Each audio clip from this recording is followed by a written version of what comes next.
ദേശീയ രാഷ്ട്രീയത്തിൽ തന്നെ നിർണായക സ്വാധീനം ചെലുത്താൻ തക്ക തെരഞ്ഞെടുപ്പായിരുന്നു. അതിലാണിപ്പോൾ വലിയ വിജയം NDA സ്വന്തമാക്കിയിരിക്കുന്നത്. JDUവിന്റെ രാഷ്ട്രീയ നിലനിൽപ്പ് എന്താണ് എന്നുള്ള ചോദ്യം ഉയർന്ന തെരഞ്ഞെടുപ്പായിരുന്നു. അതിൽ മികച്ച പ്രകടനത്തോടുകൂടി ഏതാണ്ട് ഇരട്ടിയോളം സീറ്റുകളിലേക്ക് എത്താൻ JDUവിന് കഴിയുന്ന നില ഉണ്ടായിരിക്കുന്നു. ഇന്ത്യ സഖ്യത്തിന്, മഹാസഖ്യത്തിന് എന്താണ് സംഭവിച്ചത് എന്നുള്ള ചോദ്യത്തിന് തുടക്കം മുതൽ സീറ്റുകളുമായി ബന്ധപ്പെട്ടുള്ള കൂടിയാലോചനകളിൽ തുടങ്ങുന്ന തർക്കം പിന്നീട് ഒരു സമവായം രൂപപ്പെട്ടു എന്ന പ്രതീതി ഉണ്ടാവുന്നുണ്ടെങ്കിലും സഖ്യത്തിനകത്ത് നിലനിന്നിരുന്ന കല്ലുകടി, പിന്നീട് തേജസ്വി യാദവിനെ മുഖ്യമന്ത്രി സ്ഥാനാർത്ഥിയായി പ്രഖ്യാപിക്കുന്ന സമയത്ത് നമ്മൾ കണ്ട പ്രശ്നങ്ങൾ, അതിനെയൊക്കെ ഒരു പരിധിവരെ അതിജീവിക്കാൻ കഴിഞ്ഞു എന്ന തോന്നലുണ്ടാക്കുന്ന ചില സംഭവങ്ങൾ പിന്നീട് ബീഹാറിന്റെ തെരഞ്ഞെടുപ്പ് ഗോതയിൽ നമ്മൾ കാണുന്നുണ്ടായിരുന്നു. അത് തേജസ്വി യാദവും രാഹുൽ ഗാന്ധിയും ചേർന്ന് നയിച്ച അവിടെയുള്ള യാത്രയായിരുന്നു, മഹാറാലിയായിരുന്നു. അതിൽ വലിയ ജനപങ്കാളിത്തം നമ്മൾ കാണുന്നുണ്ടായിരുന്നു. ഇതൊക്കെ വോട്ടായി മാറുമോ എന്നുള്ള ചോദ്യം ഉയരുന്നുണ്ടായിരുന്നു. പക്ഷേ അതിനൊന്നും ഒരു ഇമ്പാക്റ്റും വോട്ട് ചോരിയുമായി ബന്ധപ്പെട്ട്, വോട്ട് കൊള്ളയുമായി ബന്ധപ്പെട്ട് മഹാസഖ്യം ഉയർത്തിയ വാദങ്ങൾക്കൊന്നും ഒരു ഇമ്പാക്റ്റും ബീഹാറിന്റെ മണ്ണിൽ ഉണ്ടാക്കാൻ കഴിഞ്ഞിട്ടില്ല എന്ന് വ്യക്തമാക്കുന്ന തെരഞ്ഞെടുപ്പ് ഫലമാണ് ഇപ്പോൾ പുറത്തു വന്നിരിക്കുന്നത്. ഏറ്റവും ഒടുവിലായുള്ള കണക്കുകൾ പ്രകാരമാണെങ്കിൽ NDA 203 സീറ്റുകളാണ് മുന്നേറ്റം നടത്തിക്കൊണ്ടിരിക്കുന്നത്. 92 സീറ്റുകൾ BJP ഒറ്റയ്ക്ക് മുന്നേറുന്നുണ്ട്. JDU 81 സീറ്റുകളിലേക്ക്, ഇരട്ടി എന്നതിലേക്ക് JDU എത്തുകയാണ്.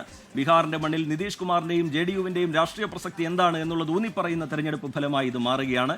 LJPയെ സംബന്ധിച്ചിടത്തോളം ആണെങ്കിൽ 29 സീറ്റുകളിൽ അവർ മത്സരിക്കുമ്പോഴും 21 സീറ്റുകളിൽ മികച്ച പ്രകടനം കാഴ്ചവെച്ച് മുന്നേറാൻ അവർക്ക് കഴിയുന്നു. ഇടതു പാർട്ടികൾക്ക് യാതൊരു ചലനവും ബീഹാറിന്റെ മണ്ണിൽ ഉണ്ടാക്കാൻ കഴിയുന്നില്ല എന്നുള്ളത് ആ കണക്കുകളിൽ നിന്ന് വ്യക്തമാണ്. RJD ആണെങ്കിൽ തകർന്നടിഞ്ഞ് താഴേക്ക് പോകുന്ന നിലയിലേക്ക് എത്തുന്നു. OYCയുടെ AIMIM ആണെങ്കിൽ അവർക്കുണ്ടായിരുന്ന സീറ്റിൽ നിന്ന് ഒരു സീറ്റ് മെച്ചപ്പെടുത്തുന്ന നിലയിലേക്ക് എത്തിയിട്ടുണ്ട്. വലിയൊരു ഇമ്പാക്റ്റ് എന്ന തരത്തിലൊന്നും ആ കണക്കുകളെ നമുക്ക് കാണാൻ കഴിയില്ല. ഈ ഘട്ടത്തിൽ JDU ഉണ്ടാക്കിയ മുന്നേറ്റവും BJP ഉണ്ടാക്കിയ മുന്നേറ്റവുമാണ് ഏറ്റവും പ്രധാനം. ഒപ്പം തന്നെ ഇന്ത്യ സഖ്യത്തിന് എന്ത് സംഭവിച്ചു എന്ന ചോദ്യവും. അതെ, തീർച്ചയായും അതിൽ തന്നെ ഏറ്റവും പ്രധാനമായി തേജസ്വി യാദവിന് സംഭവിക്കുന്നത് എന്ത്, ഒരു നേതാവ് എന്ന തരത്തിലേക്ക് എന്താണ് അദ്ദേഹത്തിന്റെ ഭാവി എന്ന ചോദ്യം പോലും ഉയർത്തുന്ന തെരഞ്ഞെടുപ്പാണ് ഇപ്പോൾ നടന്നത് എന്നതാണ്. 9,000-ലേറെ വോട്ടുകൾക്ക് അദ്ദേഹം പിന്നിലെന്ന് പറയുമ്പോൾ, അതും രാഘോപൂർ പോലെ അദ്ദേഹം കഴിഞ്ഞ 2 തവണ മത്സരിച്ചു വന്ന ആ കുടുംബത്തിന്റെ മണ്ഡലം എന്ന പേരുള്ള രാഘോപൂരിൽ എന്താണ് സംഭവിച്ചത് എന്ന ചോദ്യം ശ്രീനാഥ് ചന്ദ്രൻ തുടരുന്നുണ്ട്. ശ്രീനാഥ്, ഏറ്റവും ഒടുവിലായി നമുക്ക് രാഘോപൂരിൽ നിന്ന് ലഭിക്കുന്ന വിവരം എന്താണ്? സതീഷ് കുമാർ വിജയിക്കുമെന്നതാണോ? കഴിഞ്ഞ തവണ സതീഷ് കുമാറിനെയൊക്കെ പരാജയപ്പെടുത്തി തേജസ്വി യാദവ് വിജയിച്ചു വന്നതാണ്. പക്ഷേ ഇക്കുറി അദ്ദേഹം ജയിക്കും എന്നുള്ളതാണോ? എന്താണ് നമുക്ക് അവിടെ നിന്ന് ലഭിക്കുന്ന ഏറ്റവും ഒടുവിലത്തെ വിവരം?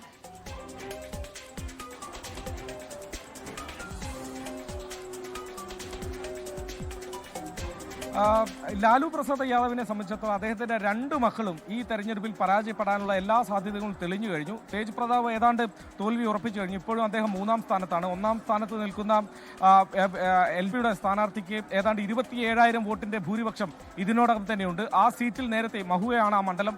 മഹുവയിൽ നേരത്തെ RJD ആണ് ജയിച്ചത്.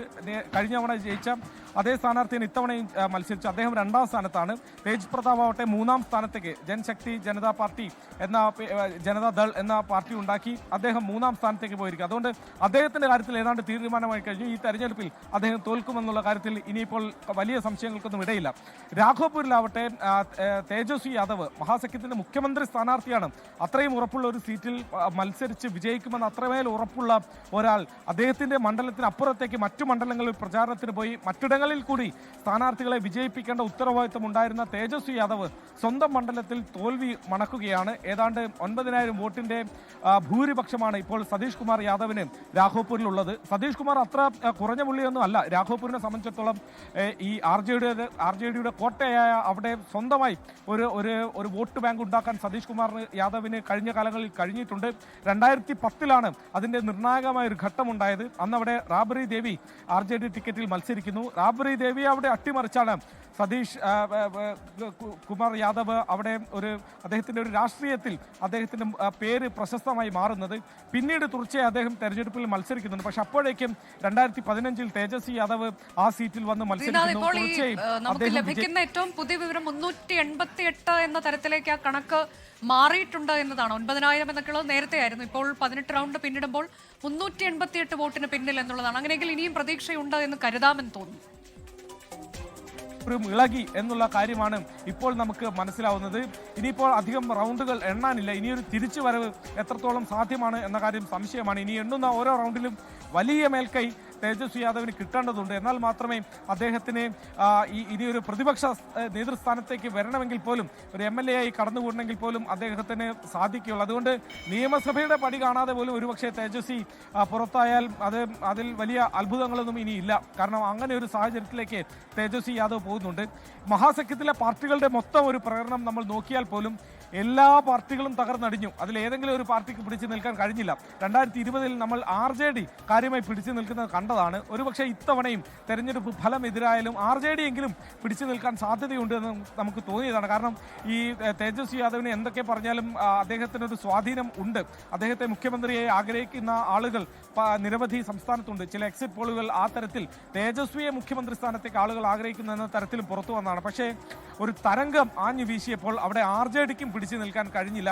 30-ൽ താഴെ സീറ്റുകളിലേക്ക് RJDയും ഒതുങ്ങിപ്പോകുന്ന കാഴ്ചയാണ് സംസ്ഥാനത്ത് കാണുന്നത്. അങ്ങനെ മഹാസഖ്യത്തിലെ എല്ലാ പാർട്ടികളും ഒരുപോലെ നിന്ന് പരാജയപ്പെടുന്നു. ഒരുപക്ഷെ അധികാരത്തിലെത്തിയാൽ മഹാസഖ്യത്തിന്റെ ഉപമുഖ്യമന്ത്രി സ്ഥാനത്തേക്ക് വരേണ്ടത് മുകേഷ് സാഹ്നിയാണ്. മുകേഷ് സാഹ്നിയുടെ VIP എന്ന പാർട്ടി, വികാസ്ശീൽ ഇൻസാൻ എന്ന പാർട്ടി, ആ പാർട്ടിക്ക് ഒരൊറ്റ സീറ്റ് പോലും ലീഡ് നേടാൻ ഇപ്പോൾ കഴിയുന്നില്ല. അവർ ഇപ്പോൾ സംപൂജ്യരായി നിൽക്കുന്ന കാഴ്ചയാണ് ഇപ്പോൾ നമുക്ക് കാണാൻ വേണ്ടി കഴിയുന്നത്. പാർട്ടി ഓഫീസിന് പുറത്ത്, ഇപ്പോൾ JDUവിന്റെ പാർട്ടി ഓഫീസിലാണ് ഞാനുള്ളത്, പുറത്ത് പടക്കം പൊട്ടിക്കുന്നതിന് മറ്റും ശബ്ദം ഇപ്പോൾ കേൾക്കാൻ വേണ്ടി കഴിയുന്നുണ്ട്. 203 NDA, ഇന്ത്യ സഖ്യം 33 എന്നതാണ്. അതിൽ റീജിയത്ത് കോൺഗ്രസ് 5 എന്ന തരത്തിലേക്ക് 3-ൽ നിന്ന് 2 സീറ്റ് കൂടി വർദ്ധിപ്പിക്കുന്നുണ്ട് എന്ന ഏറ്റവും പുതിയ വിവരം കൂടി ഈ ഘട്ടത്തിൽ വരുന്നുണ്ട്. ഇന്ത്യ സഖ്യം പിറവികൊണ്ട മണ്ണാണ് എന്ന് വേണമെങ്കിൽ ബീഹാറിനെ വിശേഷിപ്പിക്കാവുന്നതാണ്. അവിടെയാണ് ഇത്രയും വലിയ തകർച്ച മഹാസഖ്യം നേരിട്ടിരിക്കുന്നത്. എന്താണ് അതിന്റെ കാരണം എന്നുള്ളതൊക്കെ കോൺഗ്രസും മറ്റു പാർട്ടികളും കൂടിയാലോചിച്ച് വിലയിരുത്തട്ടെ.